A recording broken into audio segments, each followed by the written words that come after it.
afternoon.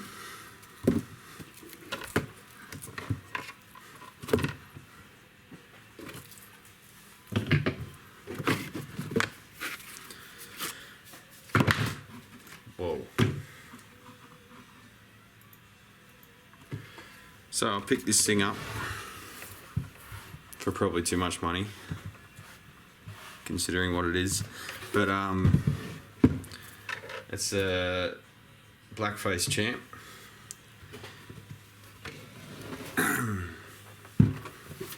With a cute little speaker. That's a Celestian. The guy reckons he's still got the original and he was going to drop it off, but he didn't, so I'm not holding my breath there.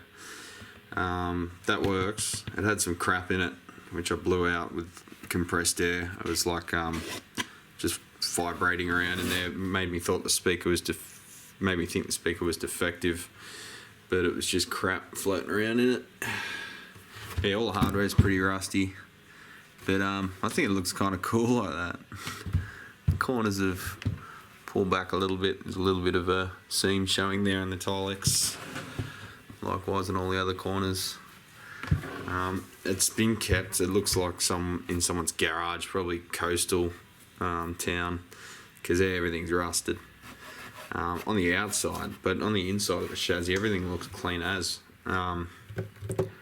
See, it's like the salt spray, you can't get right in there, but I kind of like the look of it.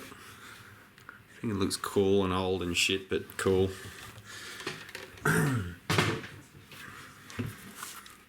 Here's the backs. The cabinet's made from chipboard, which is a bit disappointing because the 60s ones were solid pine and plywood baffles. This is chipboard, and MDF for the back panels. So this is when they cheaped out.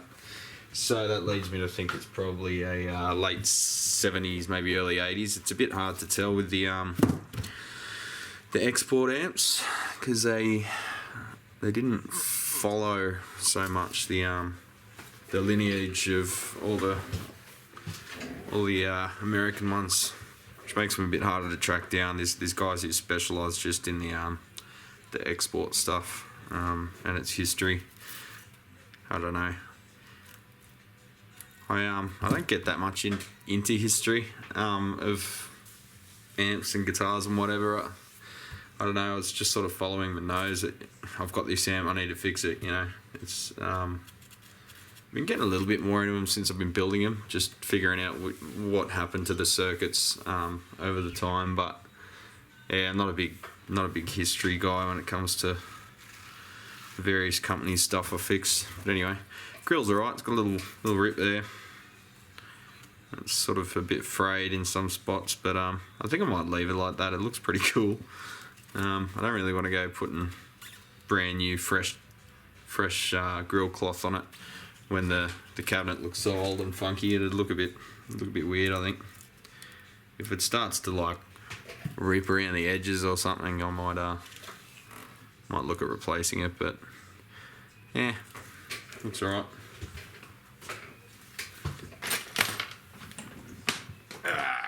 So here we've got the chassis.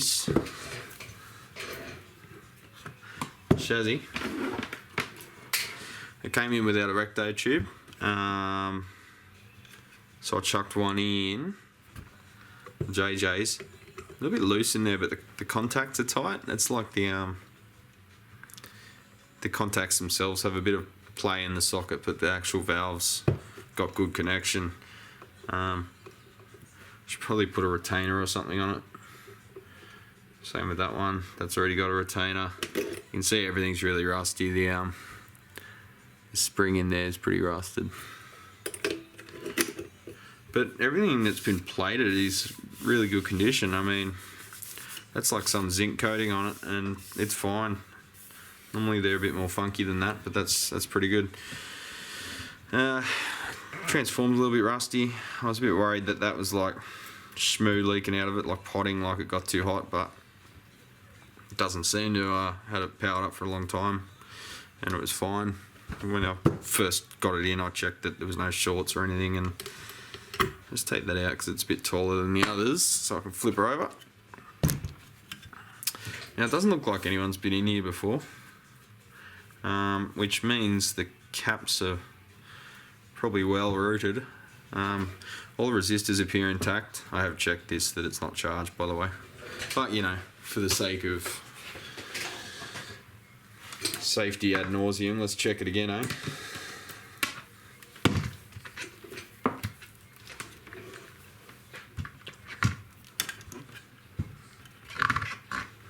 Mm-mm-mm-mm-mm. 0.2 volts. I don't think that's going to kill me.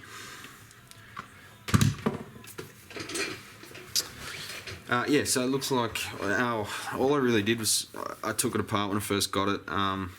Everything was working. Pot's really scratchy, dropping out. Power switch was playing up, and the input jacks were really dirty. So I gave them a quick clean. I'll give them a better clean than I did, but and I just put a bit of Servasol in the back of the pots. And just cycled them a bunch of times, and they came really good. There's no scratchiness at all now, so I won't bother replacing them. And the switch, just cycling it a few times, pulled it good. It's probably just a bit of shit on the contacts.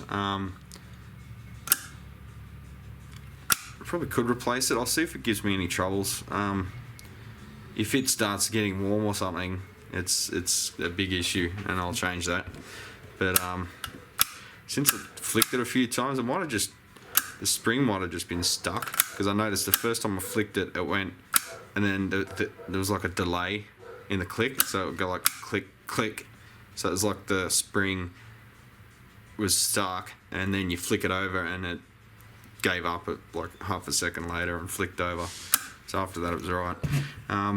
Fender used to mount the grounds for various shit on the transformer mounting bolt, which isn't a good idea. That one's tight, but only because it's a small transformer.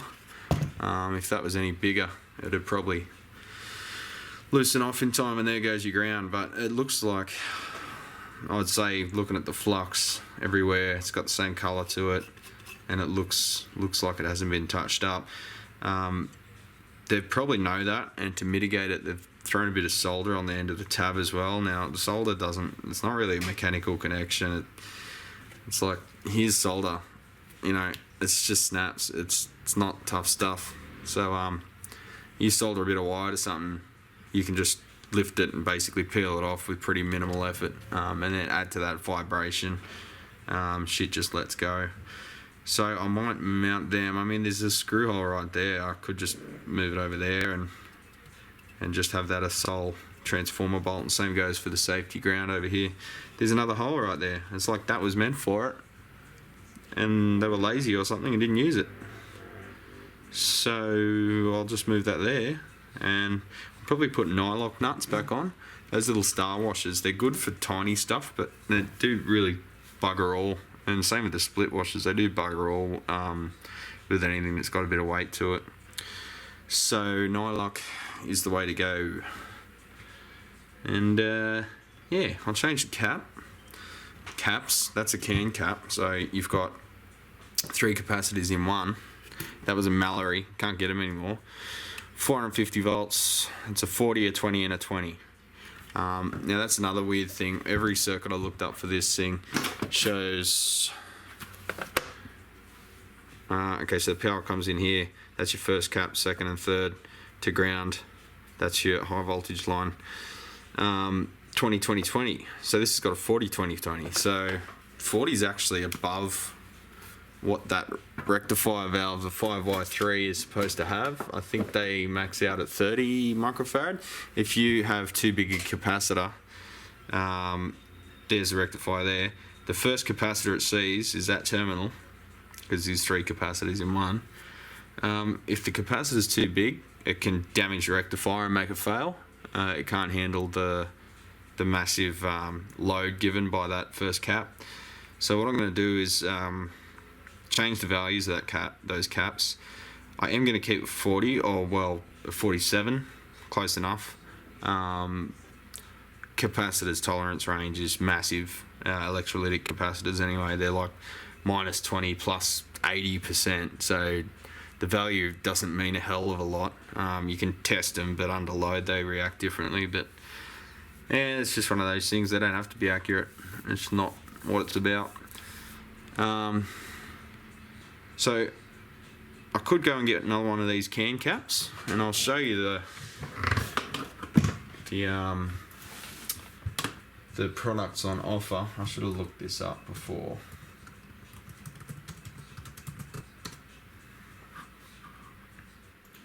Amplified parts. No, CE distribution.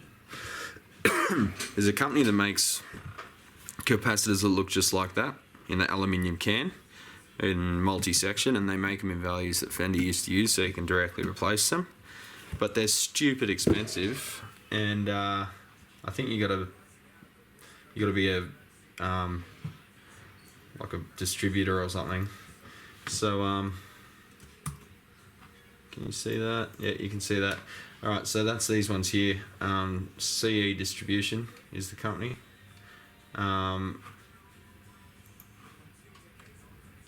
That's one 2020 2020 40 40 40. Yeah, I think I looked up these prices and they were like pretty ridiculous. They were like $80 for the cap. And yeah, that one there would be perfect. 500 volt 40 20 20. Let's have a look at that.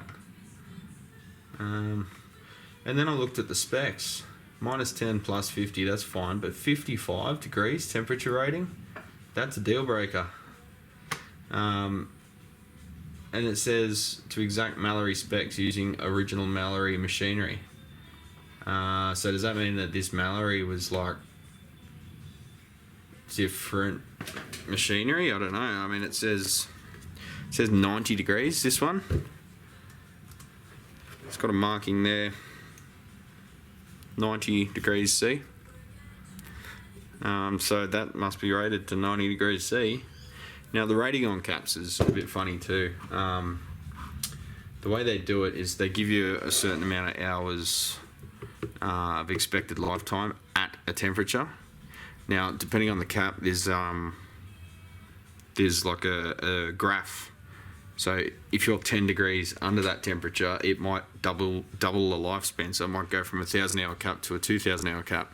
But if you're 10 degrees over, it might halve it. So it might go from a 1,000-hour cap to a 500-hour cap. And that's 500 hours of operation, the best you can expect from it. So at 55 degrees, like it gets 45 degrees here pretty regularly in summer, and that's before you even switch the thing on. So you switch it on, it's probably going to go at least 20 degrees higher than that.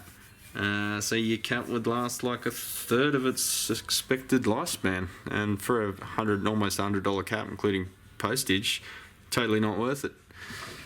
So what I'm going to do is leave this one here, and I got this idea from another guy online. He's a very smart dude, and he leaves this cap in place just purely for cosmetic purposes. Just for cosmetics, I mean. He disconnects the wires, he bends the terminals over, and then mounts a tag strip right here. Might go that way, like so. And then you mount your caps directly across. So there's your 1, 2, 3 nodes that we want to hit with the caps, and then you just join all the tags together because they all connect to ground, and that's your common ground rail for all your filter caps. So you just literally mount them across there. So it looks no different from the outside. It's got modern caps that are easily replaceable and reliable, and yeah, no one's the wiser. It actually sounds half decent. Those caps would be struggling now. Original, probably late 70s. So let's do that.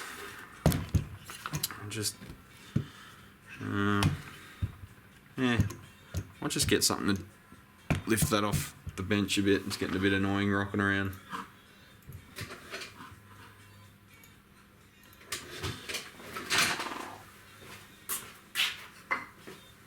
How about that?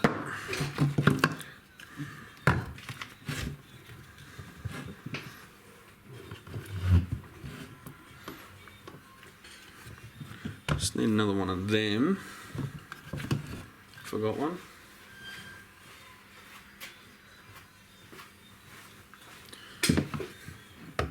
Playing Jenga. I should make a proper amp stand, but it's one of those things. I'll do it next time.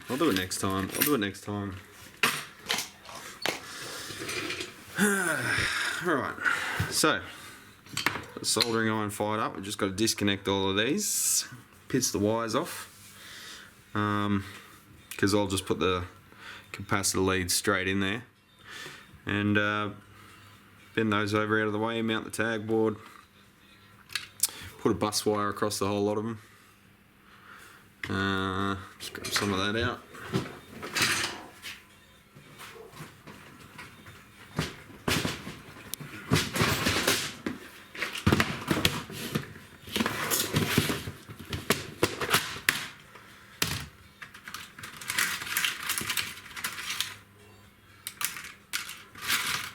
That'll do me.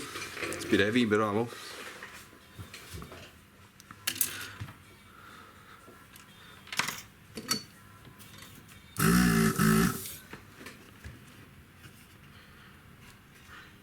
Now, I made the mistake of working on an amp the other day, or a while back. I might have told you already, but these soldering stations are ESD safe, which means the tips of the soldering station is connected directly to ground, earth. So basically they're connected directly to the earth pin on the main socket. Now that means if you're working on an amp, even if the caps are discharged to basically nothing, like 0.1 volt, and it's still plugged in but turned off, your ground of your amp's connected to the mains, and then you try and desolder a cap that's got 0.1 of a volt on it, the RCD, the residual current detector in my fuse box, detected that 0.1 volt and it cut off all my mains. So the computer restarted. That was smart of me. At least I know it works.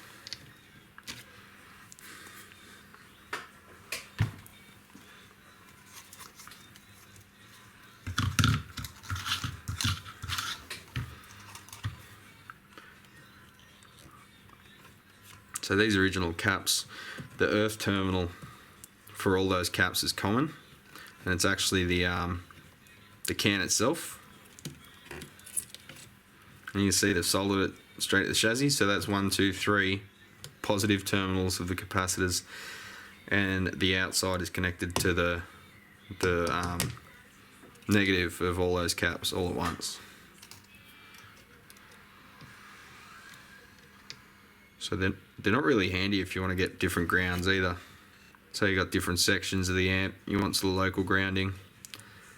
You can't do it with those. You have to have separate smaller can caps with just say 2 sections in them or something.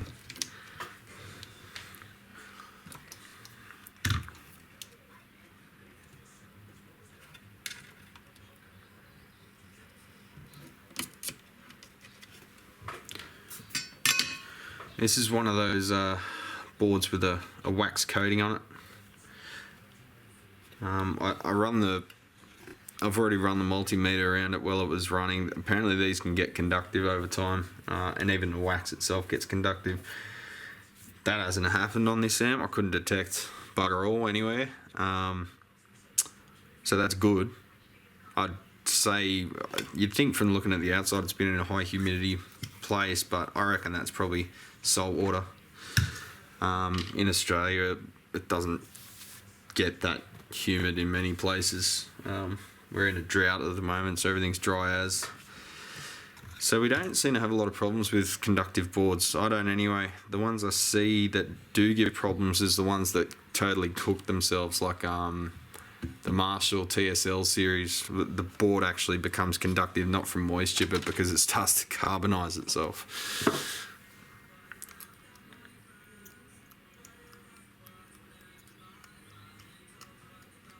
I suppose in crappier conditions that would happen to the fenders too, because that material they use for the boards, It's basically just like cardboard cooked a bit longer, and they put a black colouring in it, which is just basically carbon, and carbon can become conductive to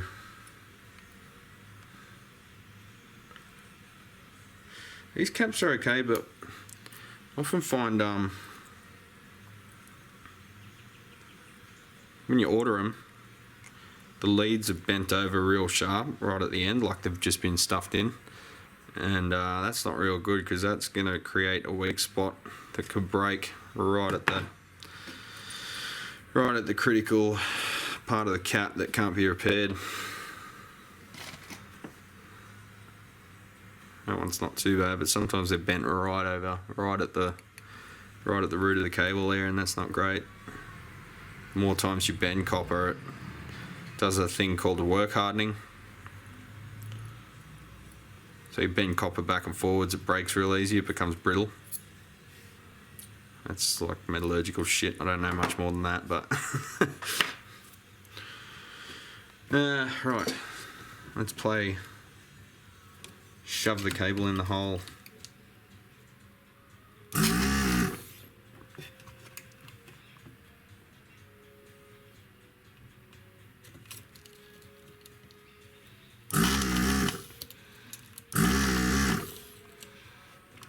Might pull that cable out. It's gonna be pull that wire out. It's gonna be annoying.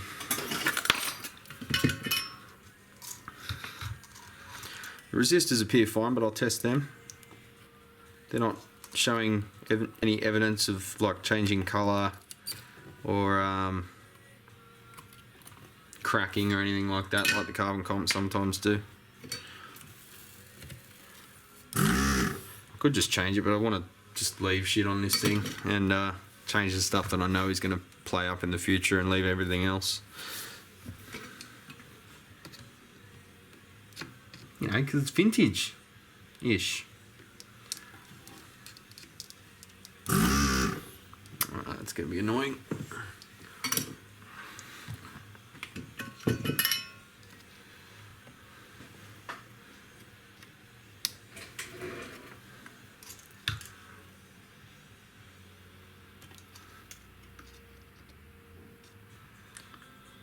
So has everyone knocked off work yet? It's Friday.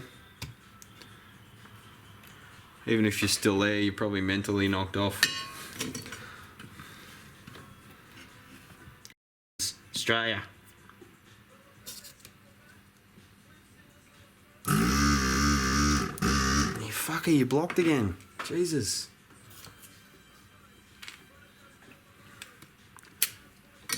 It'll work fine until I try and do a video, then it blocks.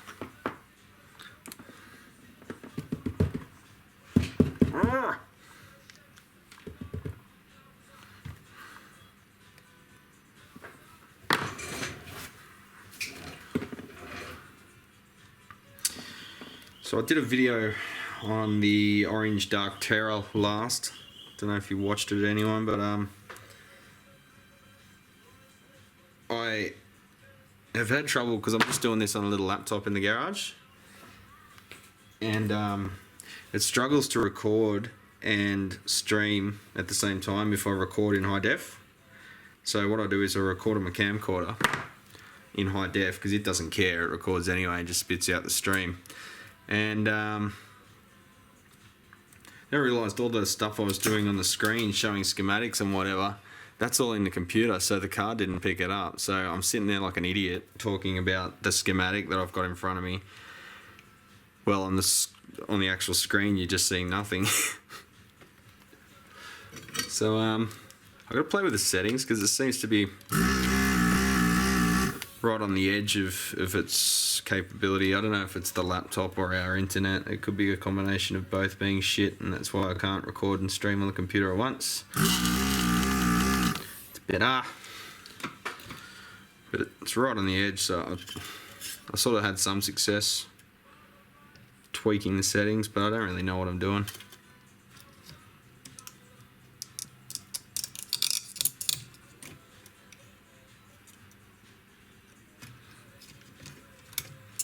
How bizarre, how bizarre. Oh, it smells like candles, that wax. Going to a candle party tonight. Believe it or not.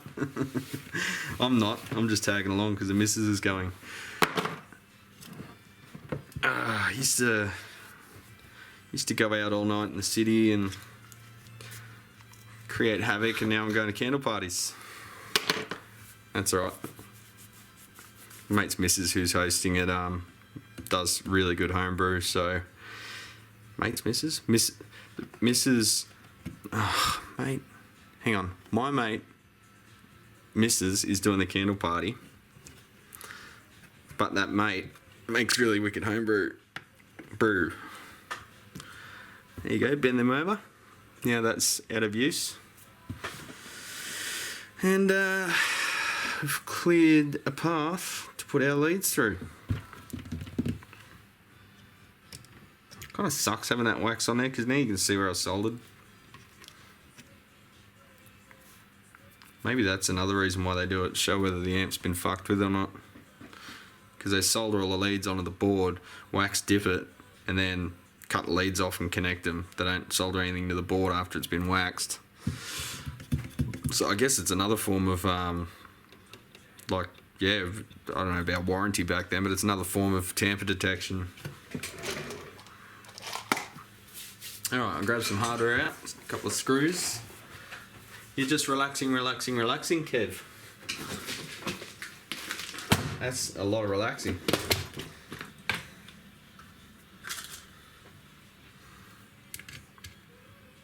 Yeah, it's probably a 1/8 hole. Got an M3 there, and it's a little bit loosey, but not too much. So 2 of them, a couple of nuts, a couple of washers. Got some nylocks here. M3 nylocks. I think that's about as small as you can get them.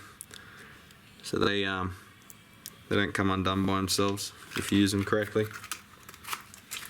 I mean, amps are vibrating and everything, so unless you use something that's designed to sort of lock in, shit can come loose and go all over the shop. 2 washers.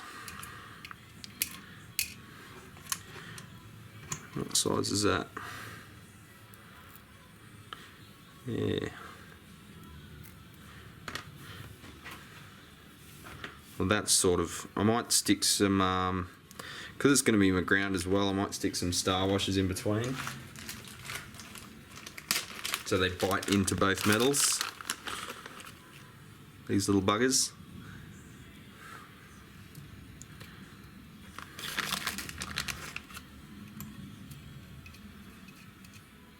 Might give it a clean up actually, a little bit of scotchy.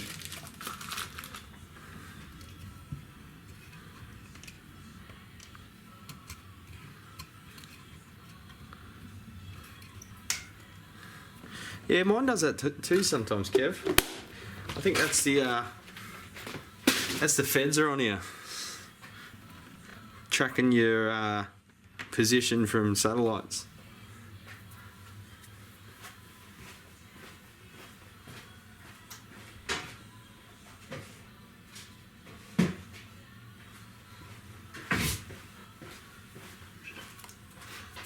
One of my old mates at a local guitar shop is a real conspiracy theorist, and if you accidentally say the wrong thing, he goes on a spiel of, you know, bloody cloud seeding and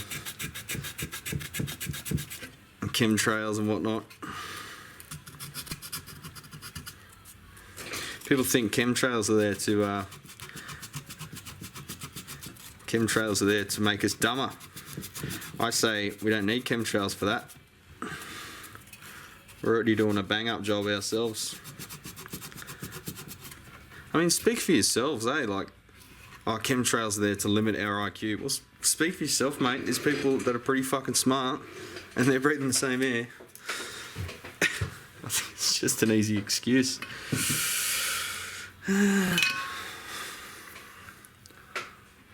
I'm dumb because government.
Yeah, it looks like the internet's dropped out. Nothing new there.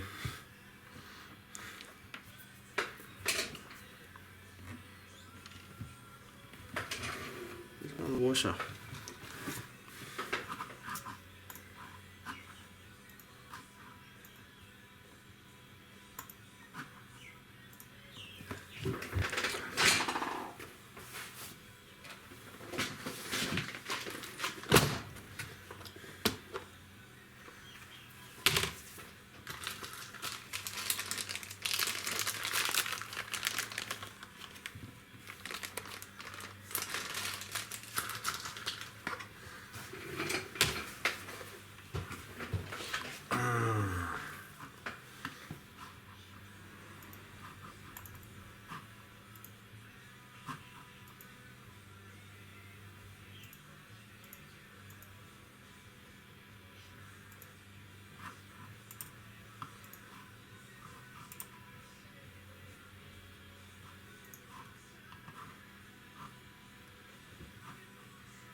And we're back.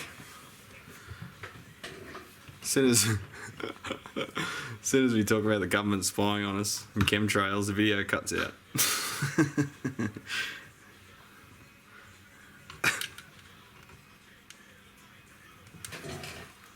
Where were we? Putting this terminal strip on, this tag strip. That's where we're at.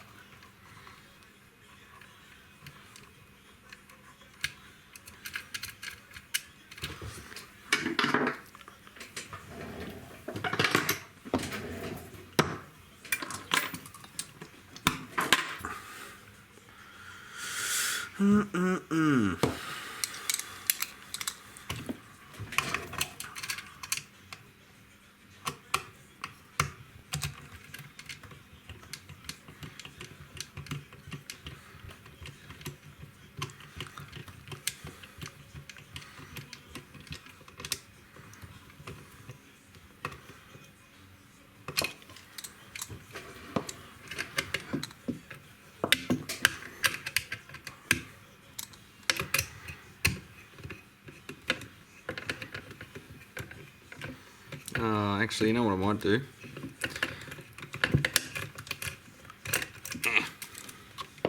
I'll move that earth terminal first,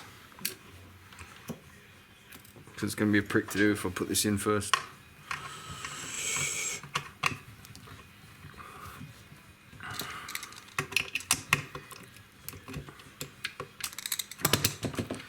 There we go. Alright. So I'll undo that one. That's a weird size. First go.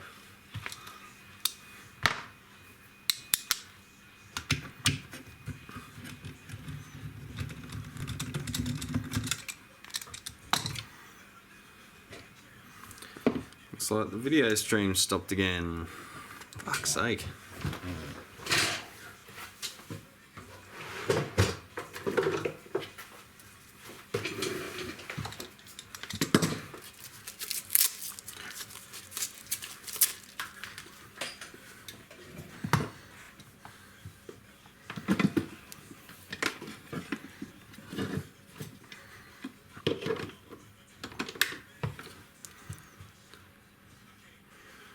That's my monster soldering iron. Well, I used to have one about twice its size, but it was just too big. It was like 200 water. You couldn't get tip in anywhere, you know. I mean, you'd think I'd be used to that problem, but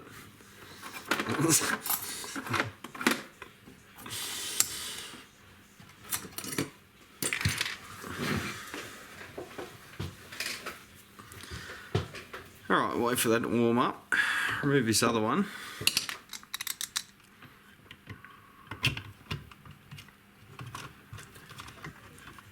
Jesus, even the digital radio is struggling. What's going on?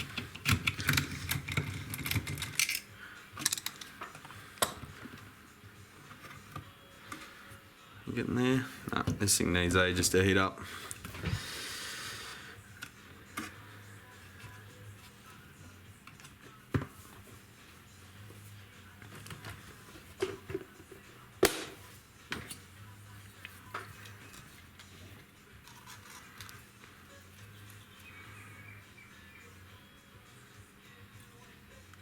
No, only melt and flux so far. Right, I'll get my parts together. So I've got some Nichicon. What have we got? So the schematic calls for 25 microfarad and 2 microfarad. But I think they're American values, and what we get here or from Japan is like British. I think that's the go anyway. So everything's like 22, 2.2. It's one of the I think it's E12 or something, or E6. There's different like resolutions between component values. So it'll go like 10K, 11K, 12K, 13K, 15K, 16K, 18, 20. It's like how many values there are in a decade or an order of magnitude. Anyway, that's boring shit. Point being, we're going for 22 microfarad, 22 microfarad, and 2.2 microfarad for the bypass caps. That's one there, one there, and one there. They are there, and there. So that's 25. That's the output valve. That's 6v6. It's 25 microfarad, 25 volt. 2 microfarad, 25 volt, and 25 volt. So that's the first stage. Comes through here. That's the tone controls, bass, treble. That's the second stage, and then that drives through there the 6v6, and then the 6v6 drives the transformer, and the transformer drives your speaker. Not a lot to these amps. They were designed as student amps, but they're pretty cool and they sound really good recorded. And they're good for practice, and they're just cool things. Very simple, and you know you're always going to be able to fix them. They'll last forever. So now I've distracted you with bullshit. My soldering iron might be warm enough, and it is. Alright, wicked. This thing's a beast. You kind of need to keep back though, because it bloody vaporizes that flux instantly.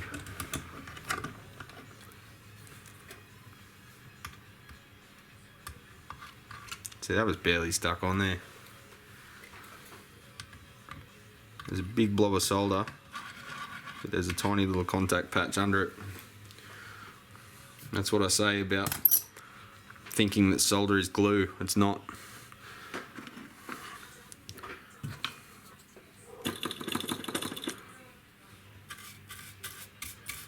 clean off that flux. It's nasty shit, that old flux. It's like bloody turns to charcoal.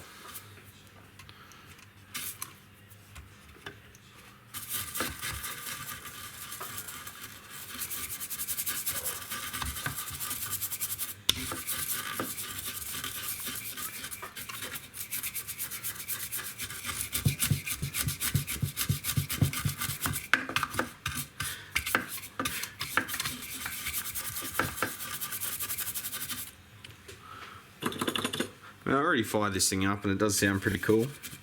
Just a little bit harsh in the top end, and it's dying in the arse a bit early, I think. It doesn't sound like it's putting out the full 5 or 6 watts. Sounds like it's struggling a bit, which is probably the caps.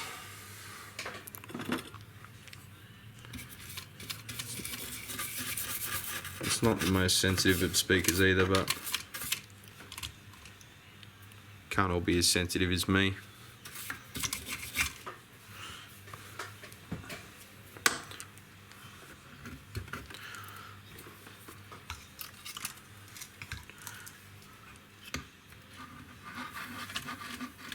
Just use a bit of wick, clean up that last bit.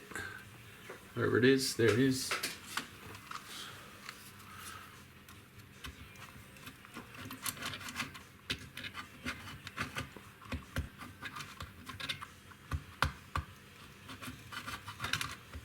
Just want to get a nice flat surface for the bolts to, well, bolt to.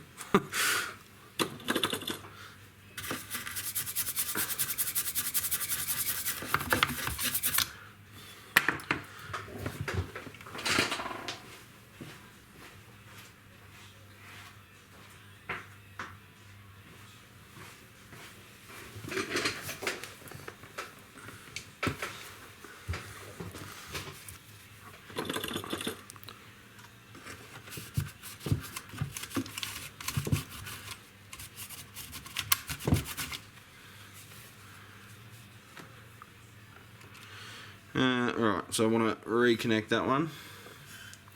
Let's check it out first, make sure it's not broken or anything.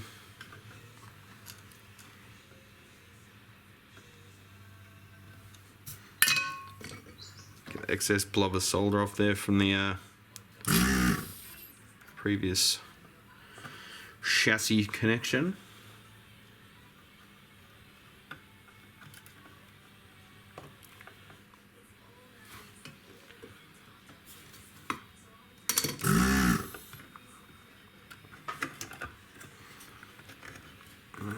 It's still hot. Bolt that one to that one. Stick a washer on that one. The hole's a bit bigger than 3mm.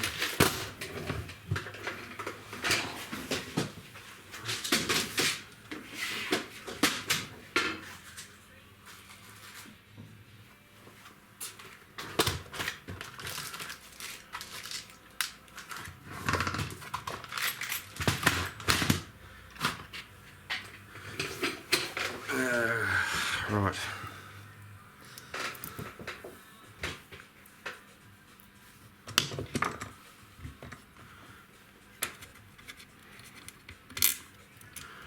Get another nylock nut.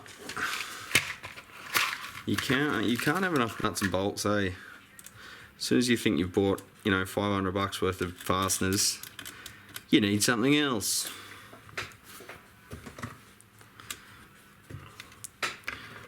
And with guitars and watch that soldering iron there, I don't burn my elbow. With guitars and amplifiers, you need metric and imperial, and they're often weird things like mushroom headed, truss headed screws, stuff that no one stocks locally because no one uses it. Like your handyman, local dickheads not using mushroom headed stainless steel 3/16 bloody BSW flat-headed drive screws. Only a local dickhead luthier uses them.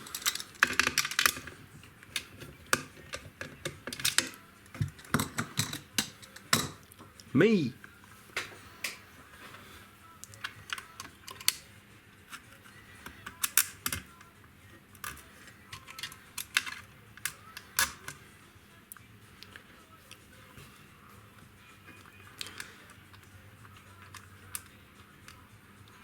You can see the front face panel, how rough it is, and it's been attacked by, again, looks like salt water or salt spray.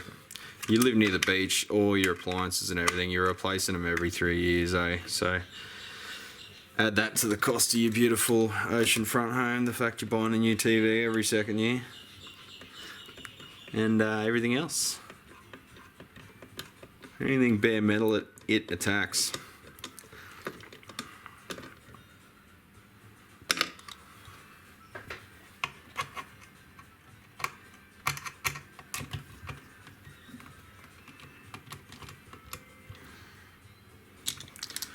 Coolskis. Alright, just change his safety earth over here. We'll do the same thing with that, mount it on the hole nearby.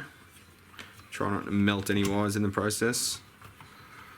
I get a lot of repairs coming in where other guys worked on them, and I reckon they legit are using an iron like this to try and do the electrical connections, or you know, the circuit connections, not the chassis stuff. This kind of iron is only for soldering the chassis. It's the only purpose. Does it very well. Don't try and solder components with it, you'll kill them instantly and melt everything in a 5-mile radius. How you going, dickhead? What's going on? What do you want? Come to collect the key and... Oh, okay. Yeah. The leash is just over there. Yeah. I figured you had it, so... Yeah, I think Michelle's got the key. There's a deadlock on it, Sorry? Deadlock, yeah, just run in Michelle. Yeah, I think she gave it back to her. Yeah.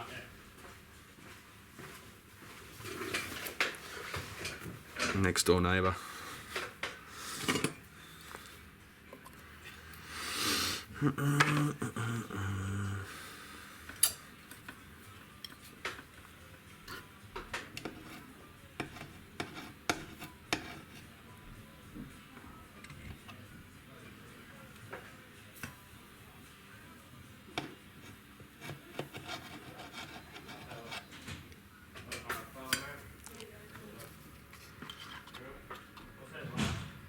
See you, mate.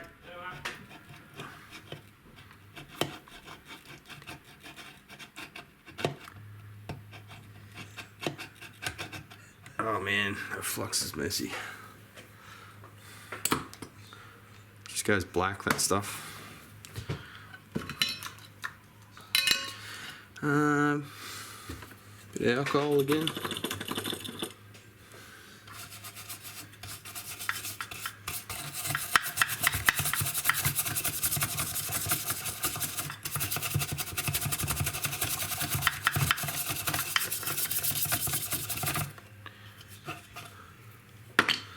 Turn that thing off before I burn myself.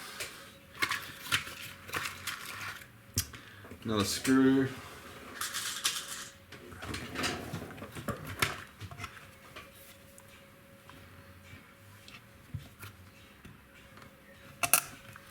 Now the earth connection coming in really needs its own earth away from everything. It needs to be mechanically independent of all other structures. It needs to be... It should have more slack than that too. If you were to pull the cord out, you want the earth to be the last thing that's holding on, and all the other wires snap off first.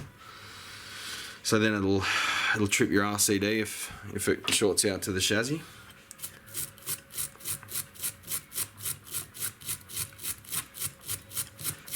Sadly, that's really the case, even in modern production stuff.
connection. Alright, we'll stick this bus wire. I think that's a bit heavy gauge. Let's get some lighter stuff. That's a bit over the top.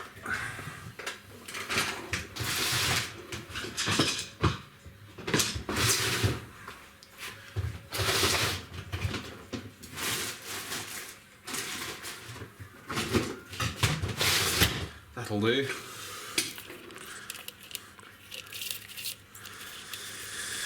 I've got to get some bear stuff. I keep meaning to order it. I'll just strip a bit off each time. Like a strip poker.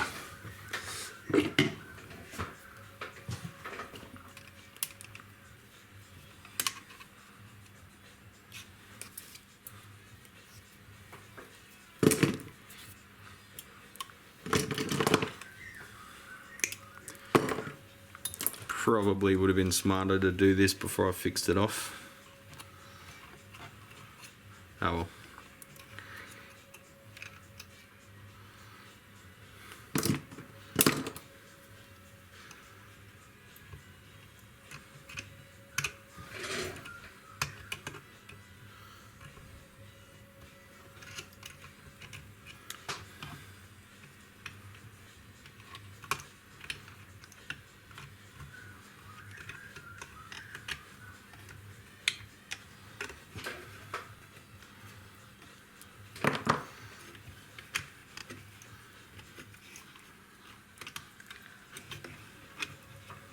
If you're going to do this, like I always tell you,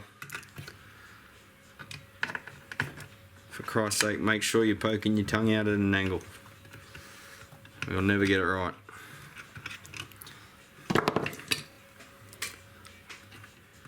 Lesson number 1. Poke the tongue out.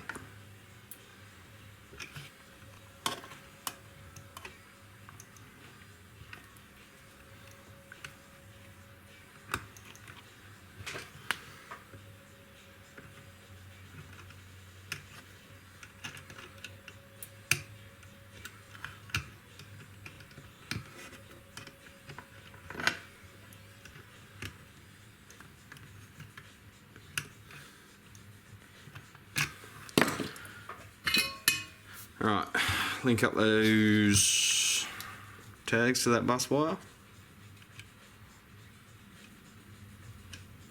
Every frickin' one of them.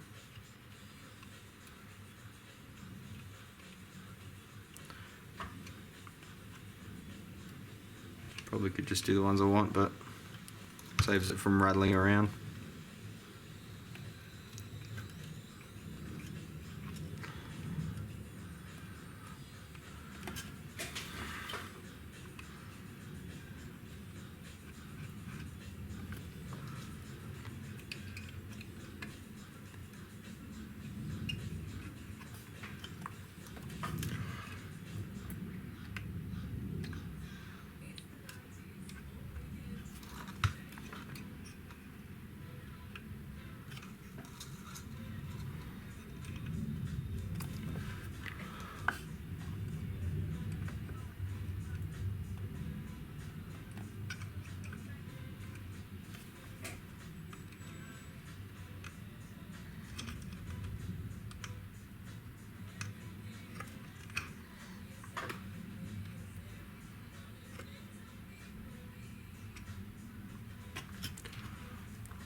Fully sick. Alright, so I'll just pull a circuit out again. Zoom in a touch. Could show you on the screen, I guess. Too hard. So, power comes in here, that's what they call the reservoir cap. So that's the first one that the rectifier sees. That one has to be under 30 microfarad, and because I've got 22s and 47s, that'll be a 22. Then after that you can put whatever capacitance you want. It's just a matter of are you overkilling it or not, and then the consequences are mainly financial.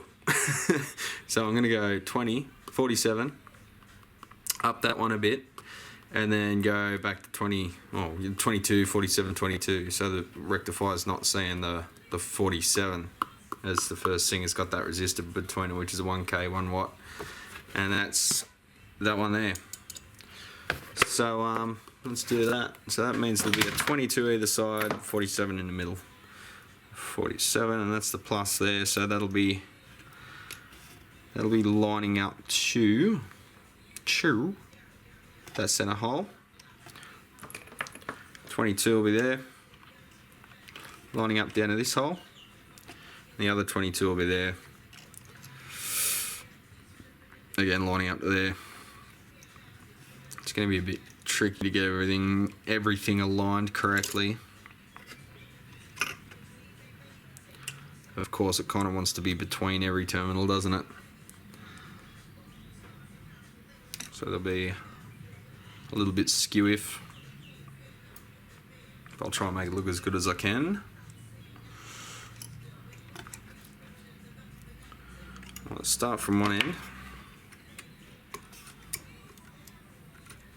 So 47 wants to be in between two of those terminals.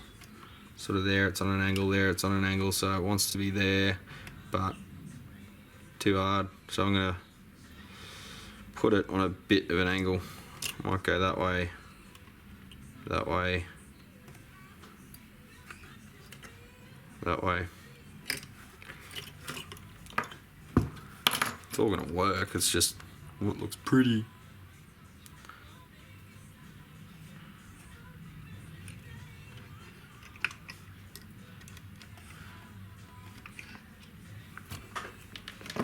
I might loosen off that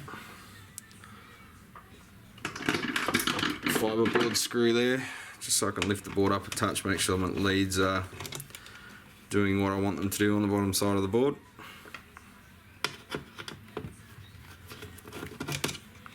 Now, before I forget, I'll chuck those transformer bolts back in.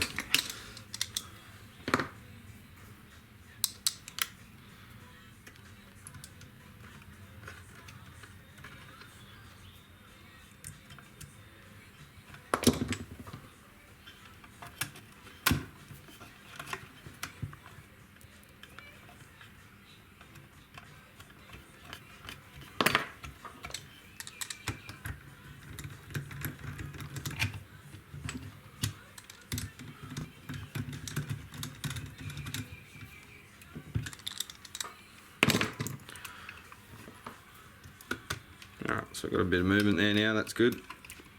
I like to put the brand name and the value facing up.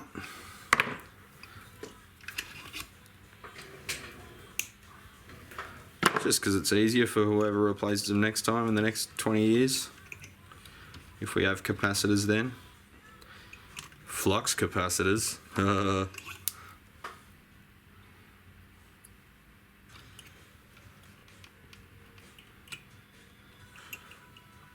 It's a bit tricky.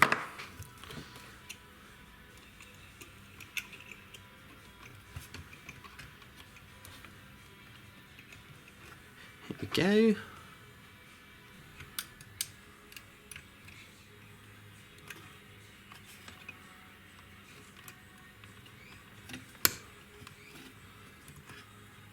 I'm gonna touch my length on that. Yeah, I've already cut it. Fucking.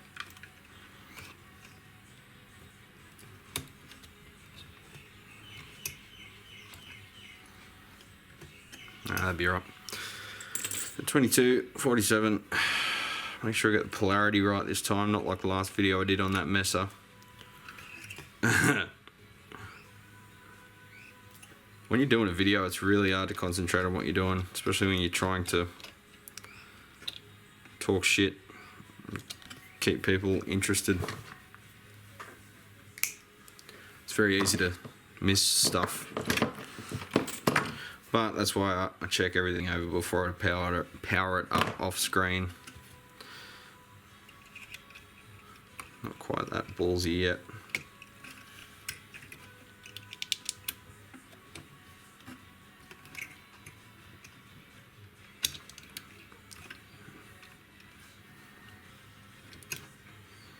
Oh, that looks shit. I'm getting another one with longer leads, so just cut them too short again.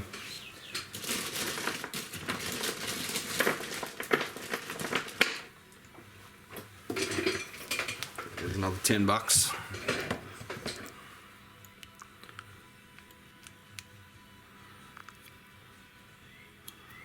Yeah, I'll use it in some other amp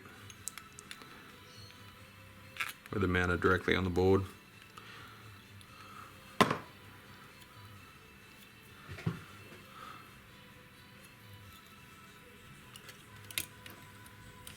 Alright, that one really needs to be a fair whack longer. So, than the others, I mean, not than it already is. Almost full length.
Hey, Matty. How you going, mate?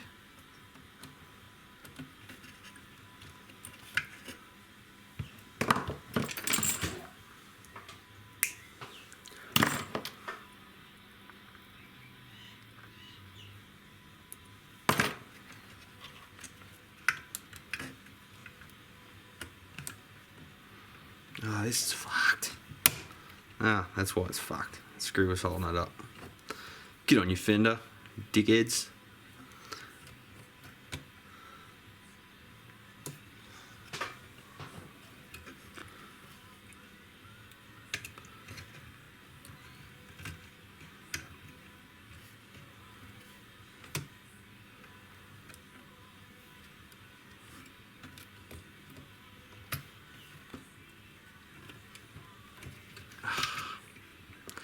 This is a bit painful, eh?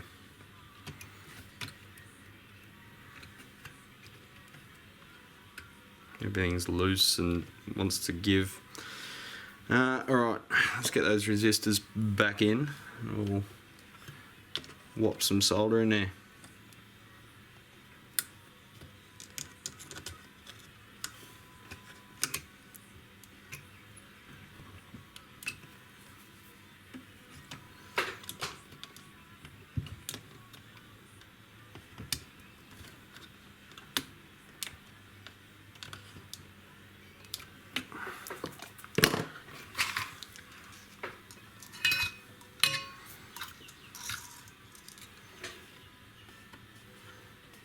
I've got to get that lead in there too. It's going to be fun. Oh, that's fucked.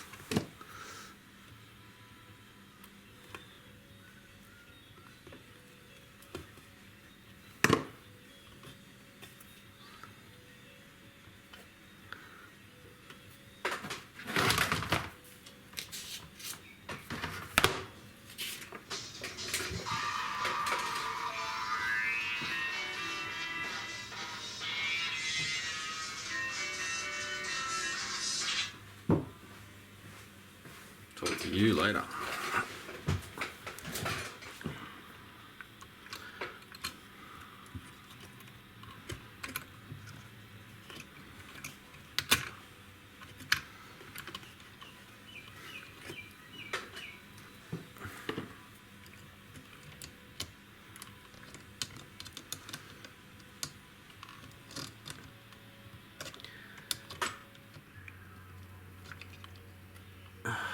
Man, I'm not going to fit all those leads in that eyelet.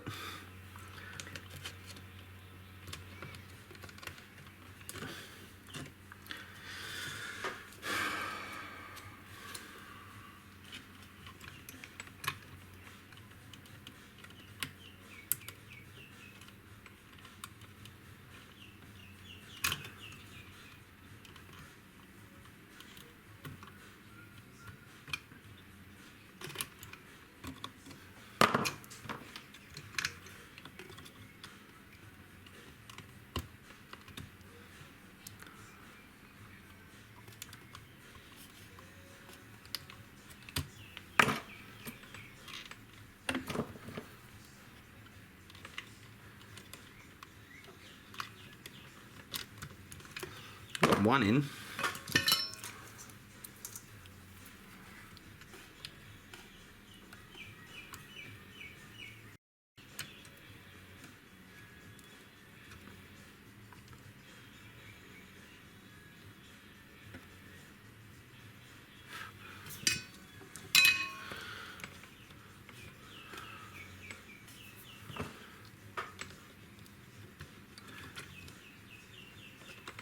The leads are just too fat on these resistors.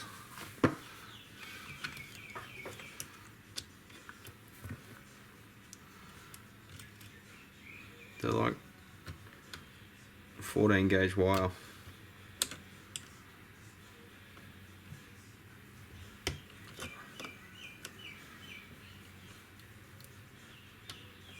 No, fuck that. Those resistors are coming out.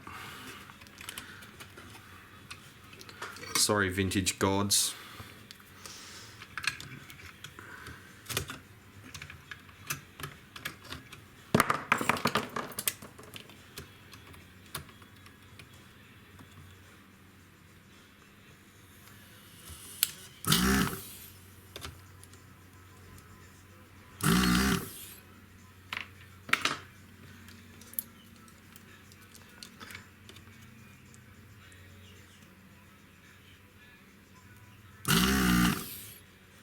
Seemed like an easy fix, but there's always something to fuck it up, isn't there?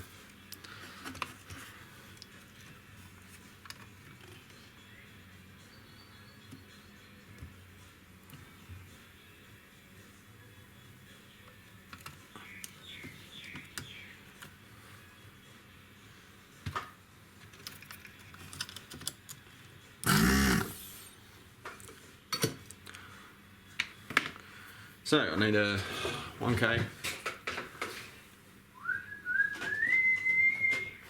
1K 1 watt, but I think I've got 2 watts and they're still thinner.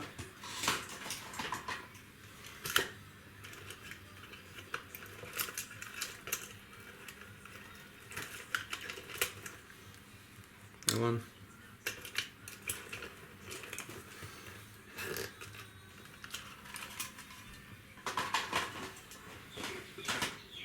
And a 10K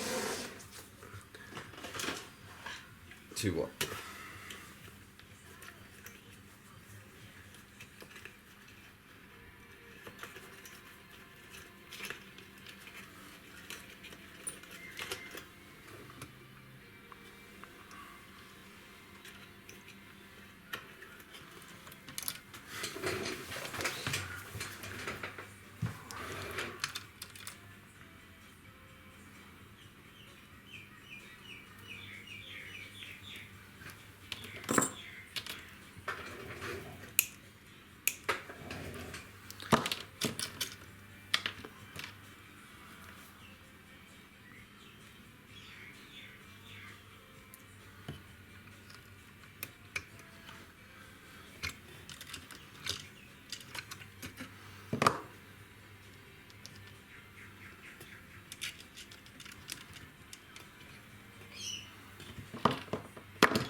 Where'd the other resistor go, for fuck's sake?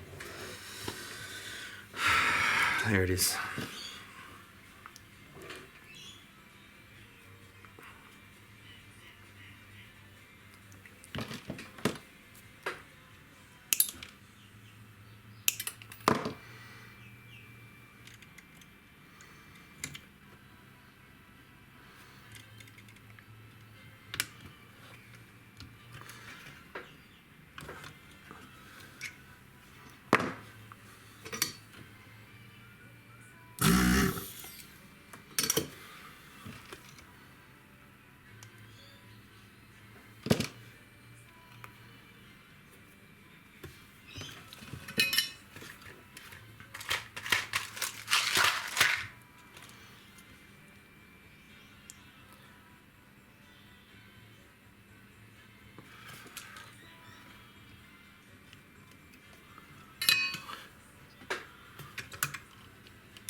I really hate eyelets, eyelet board construction.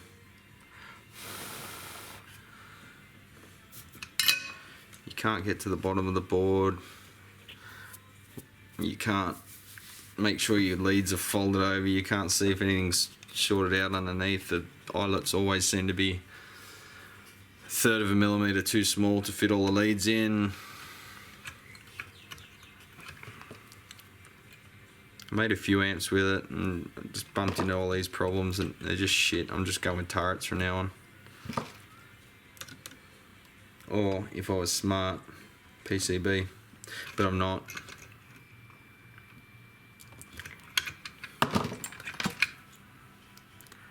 Just trying to learn the software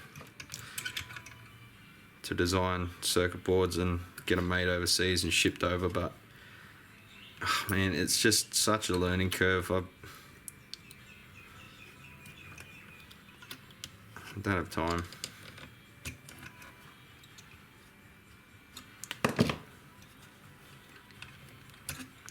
Another thing to be shit at.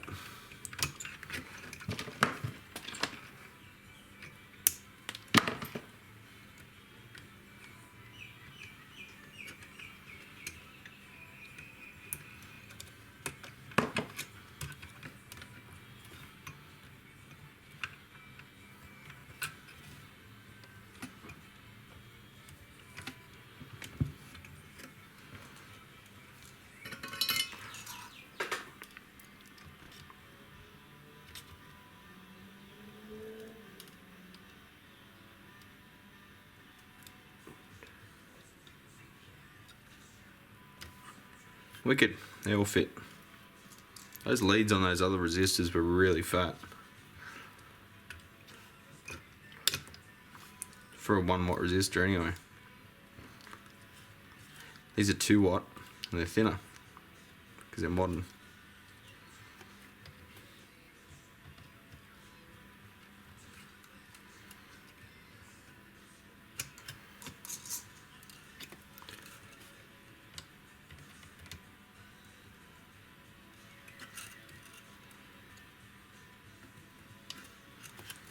Alright, so we've got all our positive nodes connected.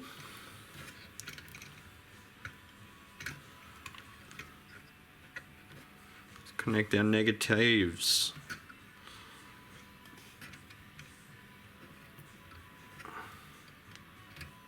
There we go. Stefan, how are you, mate?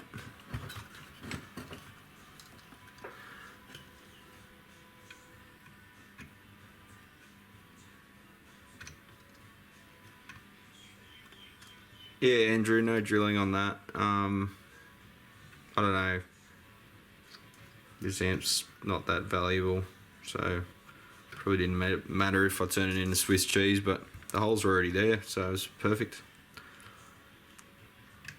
It's like they were in transition and they started punching the new chassis for a new way of doing it, but it was still using up the old parts or something, which I think happened a fair bit at Fender.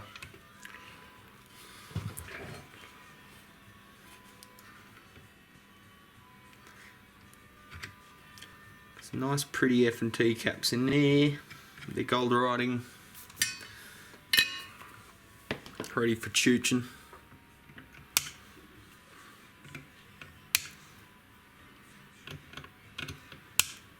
You can do this with the Vibro Champ too, it's got the same sort of setup. This one's just the plain straight up AA764 schematic, so all it's got is volume, bass and treble, no tremolo.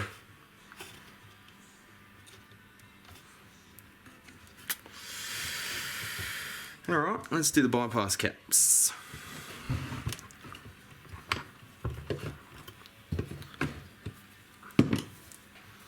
So, first stage.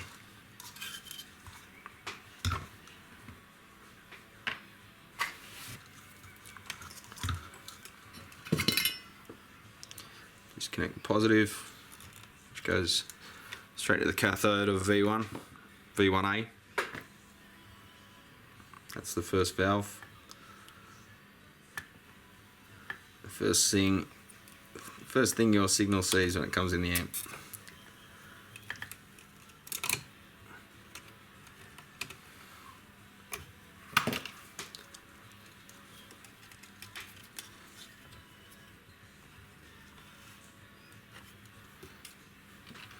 What's going on, Steph?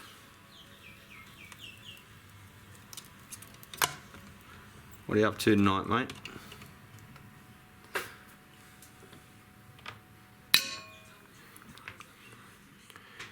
Oh yeah, that cap's starting to poo its pants. See, like brown crap. The other end's the welded end.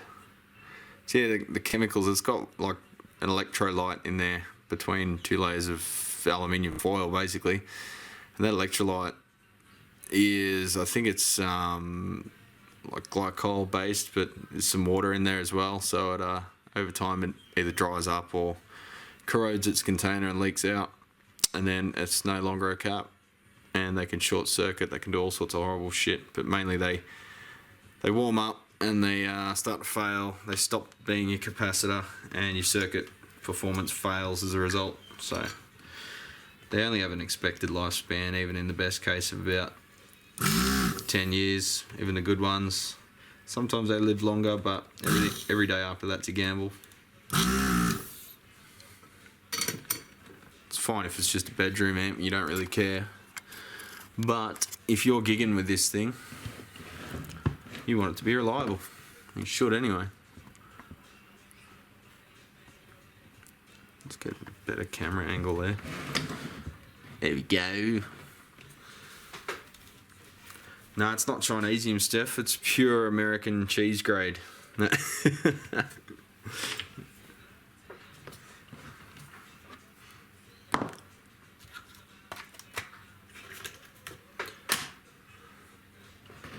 So, got our Nichicon, Japanese quality.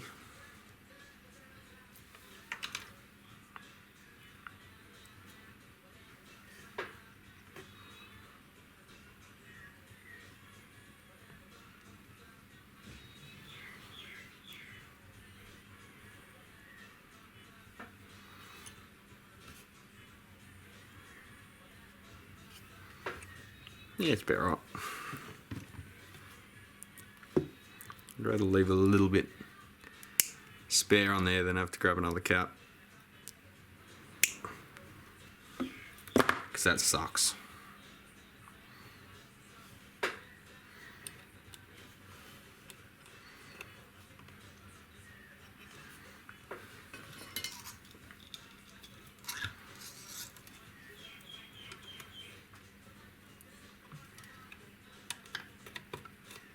Ah.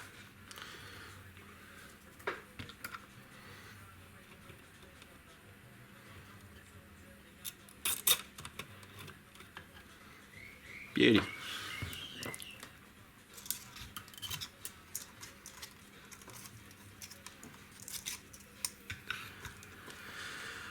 Michael, yeah, I do work on mixing desks.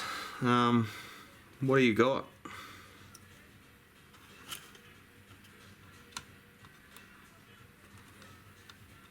Some of the bigger ones, like the big recording consoles, they're all individual modules per channel.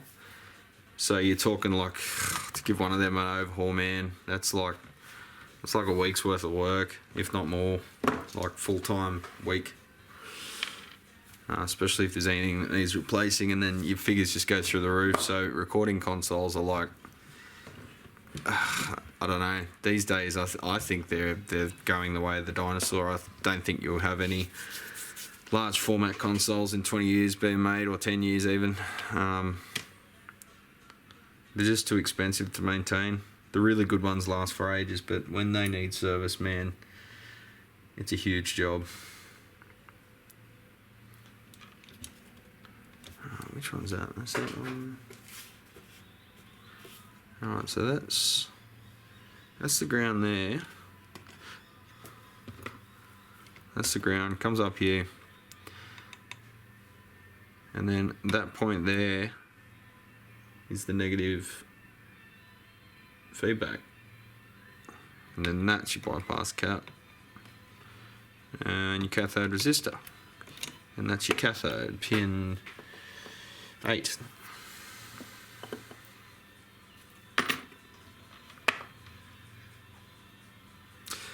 But Michael, if it's just like scratchiness and stuff not being reliable in terms of like mechanical switches and whatever, you could probably do that yourself.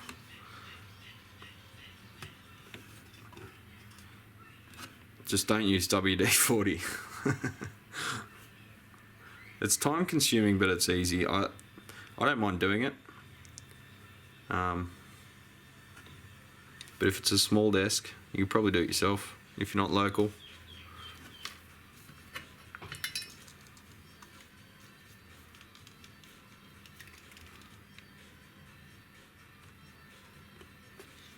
I meant to do a video on the mixing desk, I just did. It was ancient rolling thing, powered desk, like a, probably aimed at like discotheques from the 70s, because it had like the first 2 channels were like phono input. But yeah, that was brought in pretty dirty, rough shape, but once I cleaned all the pots, just smashed it with compressed air for a while, cleaned a lot of crap off with alcohol, let it dry, blasted it with compressed air again, and put some Servasol in there, and she was good to go after that. Put it back together, cleaned all the externals. Pretty amazing, some of that older gear, how it just keeps going.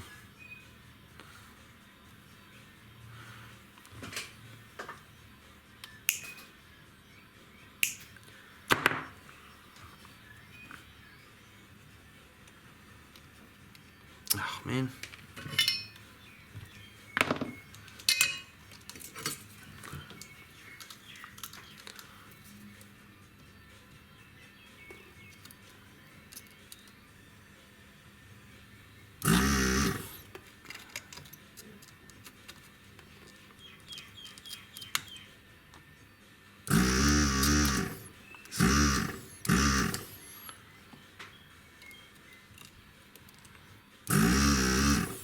Fucking iron.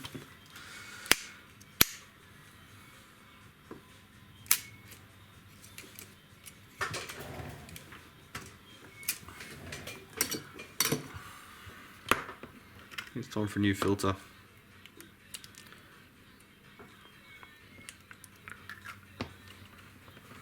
Ow! It's hot.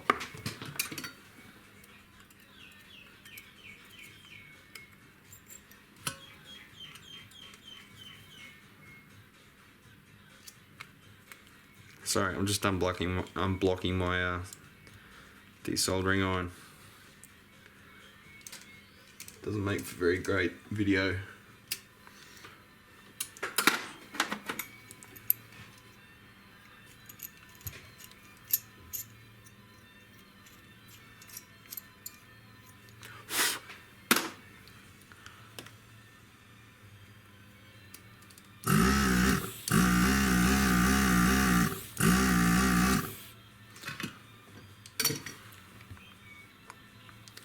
Alright, back to it.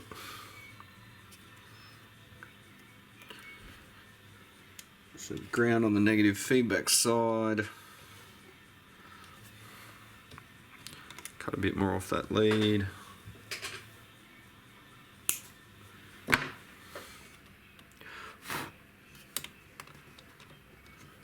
Beauty. So that's a 2.2 going in to replace the just 2. Only had a 100 volter, so I chuck that in. The stock one was 25 volt.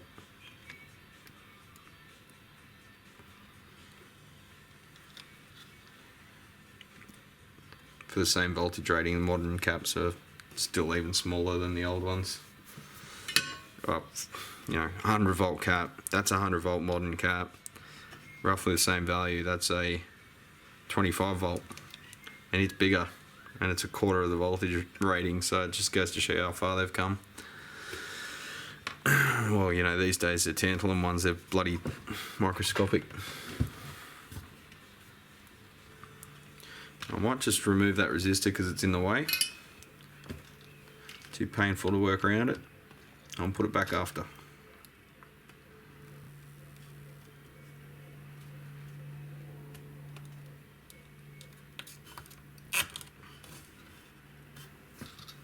Some fresh solder on there.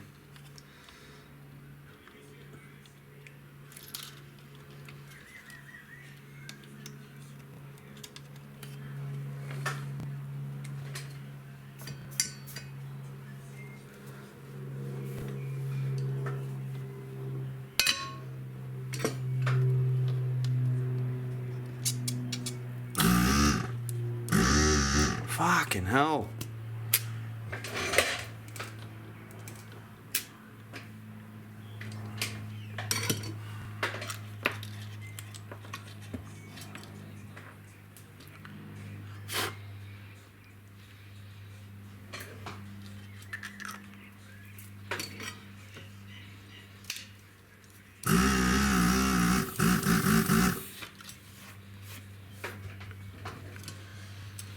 That's really annoying.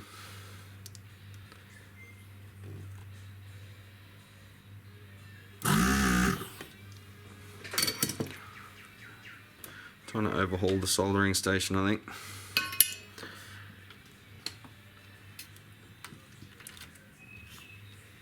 What am I going to desolder the desolderer with?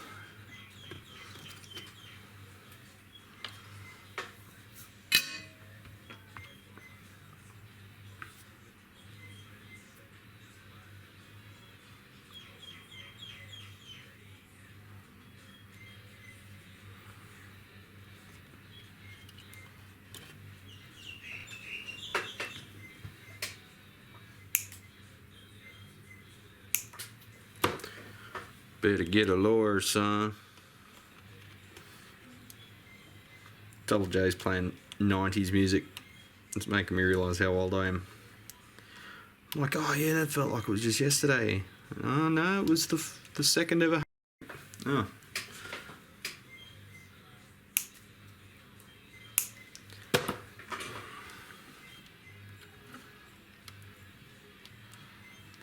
Sweet as.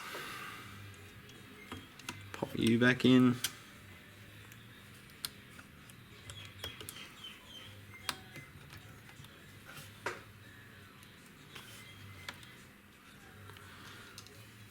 Solder it up.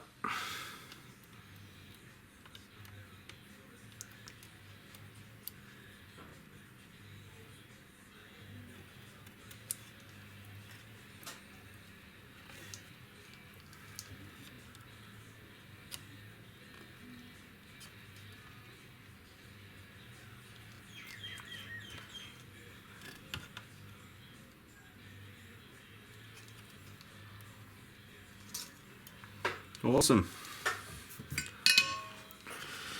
Well, I'm happy with the performance of the pots, so I'm not going to play with them after I cleaned them the first time anyway.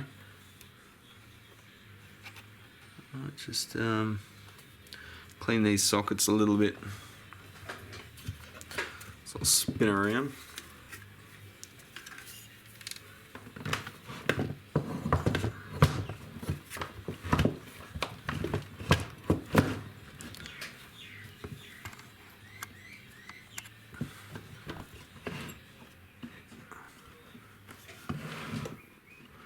Alright.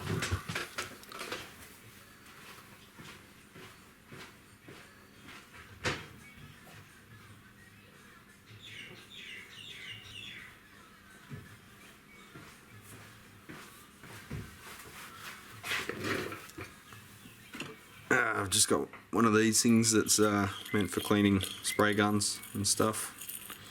Get a bit of alcohol on there.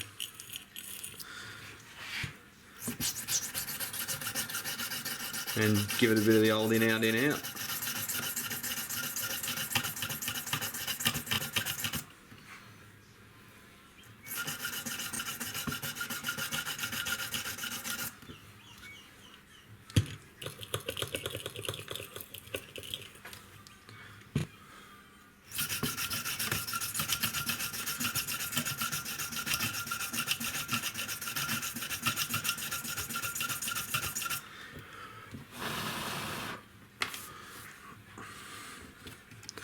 Put those board screws back in.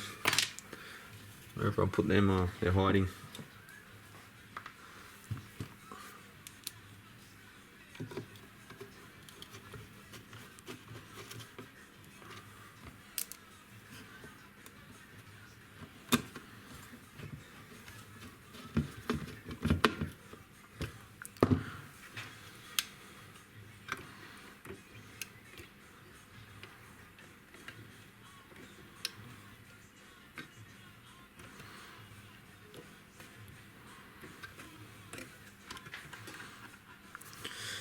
Alright, I think we're pretty well done.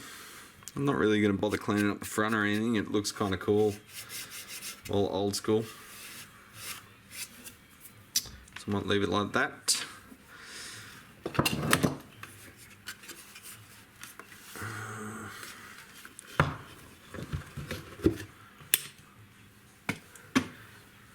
I'll just check that fuse. Yeah, it's the right rating, 1 amp. It's just become a habit. I already checked it, but I just, one of those habits to get into. The amount of amps that come in with like 5 amp fuses in them. Alright, I'll give that a check over and fire it up. So piss off, go and have fun. It's Friday. See ya.